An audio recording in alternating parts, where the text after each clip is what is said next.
Horn দিতেছি যে জমিদারের পোলা চাপে না সেক্টরে ঢুকে আপনাদেরকে ভিডিওটা দেখাবো দেখতেছে এবং পাশে যে আপনার লেকটা দেখতেছেন ও জাস্ট ওয়াও। এখানে দেখেন এই যে গেটের সামনে আপনার হচ্ছে গার্ড দাঁড়। সকালবেলা ঘুম থেকে উঠেই এই বছরের প্রথম বৃষ্টিতে ভেজা হলো। আসসালামু আলাইকুম ডিয়ার ভবঘুরেবাসী, আমি ফেরদৌস রাজু আছি আপনাদের সাথে। এখন বৃষ্টি নিয়ে এক্সপ্লোর করলাম সকাল সকাল যখন বের হলাম। আকাশটা প্রচন্ড পরিমাণে মেঘলা ছিল, এই ভয়ে আমি আর ক্যামেরা সেট করি নাই। তো আগানোর পরেই দেখলাম বৃষ্টি চলে আসলো। তো অলরেডি এই যে আপনারা দেখতে পাইতেছেন যে রাস্তাঘাট পুরোপুরি ভেজা। হ্যাঁ, তো এইদিকে বৃষ্টি অনেক আগে হয়েছে, মিনিমাম 20-25 মিনিট বা আধা ঘন্টা আগে। আর আমি যে আসতেছিলাম ওই জায়গাটাতে বৃষ্টি হইতেছিল। তো আমি অনেকক্ষণ ওয়েট করে পরে বের হয়ে গেলাম যে বৃষ্টিতে ওয়াও দেখেন বৃষ্টিতে কত সুন্দর লাগে রাস্তাটা, তাই না? মানে সবুজের পরিমাণ আরো বেড়ে গেছে। তো সকাল সকাল বৃষ্টিতে ভেজা, পুরোপুরি ভিজি নাই কারণ হচ্ছে বডিতে রেইনকোট পরা ছিলাম। পায়ের যে রেইনকোটের পার্টটা ওইটা আনতে ভুলে গেছিলাম। তো এই জন্য মানে একটু ব্যাড বাস খাইছি, but it's not a big deal because বৃষ্টি সবসময় আমি ভালোবাসি। এত সুন্দর ভিজে আছে, দেখতেও খুব মনোমুগ্ধকর লাগতেছে এবং পাশে যে আপনার লেকটা দেখতেছেন ও জাস্ট ওয়াও। ক্যামেরায় কতটুকু বোঝা যাবে আমি জানি না, বাট সামনাসামনি দেখলে অসাধারণ লাগে।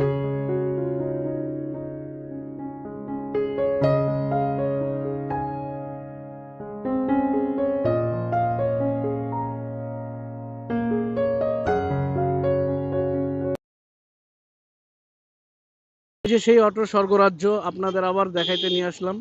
হ্যাঁ, অটো আর অটো সেক্টরগুলো আছে, প্রতিটা সেক্টরেই গেট আছে, প্রতিটা সেক্টরে গেট আছে। তো এই গেটগুলোর মধ্যে হচ্ছে একজন একজন করে আপনার সিকিউরিটি গার্ডও থাকে। আর সেক্টরে ঢুকে আপনাদেরকে ভিডিওটা দেখাবো। প্রতিটা এসে সিকিউরিটি গার্ড থাকে।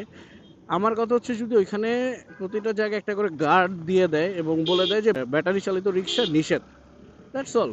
আমি হচ্ছে ঢাকা শহরের মোটামুটি যেই এলাকাগুলো একটু তুলনামূলক আধুনিক, হ্যাঁ, তো এই এলাকাগুলোতে আমার কাজের সুবাদে অনেক সময় ক্ষেপণ করা হয়েছে। তা আমি মোটামুটিভাবে দেখছি যে আপনার আপনি গুলশান, উত্তরা এই দুইটায় হচ্ছে সবচেয়ে বেশি আপনার গাড়ির ব্যবহার হয়। মানে মানুষ দেখা গেছে আপনার শুক্রবার জুম্মার নামাজ পড়তে আসছে, বাসা হচ্ছে ধরেন এই 7-8 মিনিটের রাস্তা পায়ে হাঁটা, সেও মোটামুটিভাবে গাড়ি নিয়ে চলে আসছে নামাজ পড়তে। তো এরকম আর কি গাড়ির এইরকমভাবে গাড়ি এই যে এখানে দেখেন এই যে গেটের সামনে আপনার হচ্ছে গার্ড দাঁড়ায় আছে। আমি এই এই কথাটাই বলতে নিছিলাম যে প্রতিটা সেক্টরের মধ্যেই যে গেটগুলো থাকে গেটের মধ্যে হচ্ছে গার্ড থাকে। তো এই গার্ডরাই হচ্ছে যদি অটোরিকশা ডিসঅ্যালাউ করে দেয় তাহলে তারা কিন্তু আর এন্ট্রি নিতে পারে না। যেটা বলছি যে উত্তরাতে মানুষ প্রচুর পরিমাণে গাড়ি ব্যবহার করে, আর এছাড়া যাদের গাড়ি নাই বা হচ্ছে টুকটাক ব্যবহারের জন্য রিক্সা ইউজ করে, এরা যদি হচ্ছে এই অটোরিকশাটাকে বয়কট করে দিত সেটাও হতো। বাট আসলে আলটিমেটলি আমরা কি করি যে বের হইছি তাড়াতাড়ি যেতে হবে, দ্যাটস ইট। আর এর মধ্যে একটা রিউমার ছড়াছিল যে অটোরিকশা নাকি ভাড়া কম। না ভাই, আপনি অটোরিকশায় ভাড়া কম না, আপনি হচ্ছে অবশ্যই দেখবেন কথাবার্তা বলে যে অটোরিকশায় ভাড়া কম না। আসেন আমরা চেষ্টা করি যে যারা পায়ে রিক্সা চালায় তাদেরকে একটু সাপোর্ট দেওয়ার জন্য। আসেন আমরা হচ্ছে অটোরিকশাটাকে বয়কট করি। পায়ে যারা প্যাডেল চালিত রিক্সা চালাইতেছে আমরা তাদেরকে বেশি বেশি করে তাদের কাছ থেকে আমরা রাইড নিই, তাদেরকে রাইড করে দেওয়ার সুযোগ করে দিই। রাস্তাঘাট সুন্দর হবে, মানুষ অ্যাক্সিডেন্ট ছাড়া সুন্দরভাবে চলাচল করতে পারবে। এই যে আমি হর্ন দিতেছি জমিদারের পোলা চাপে না সেই। বৃষ্টির মধ্যে ভিজলাম, এই ব্যাপারটা আপনাদের সাথে একটু শেয়ার করলাম।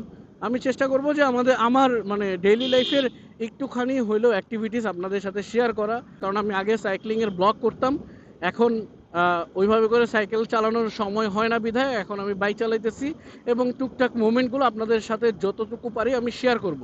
আর ভালো লাগলে আমার চ্যানেলটাকে অবশ্যই সাবস্ক্রাইব করবেন, লাইক দিবেন, ভিডিও ভালো লাগলে কমেন্ট করে আপনারা আপনাদের মতামত প্রকাশ করবেন। আজকের মতো এখানেই শেষ। আল্লাহ হাফেজ।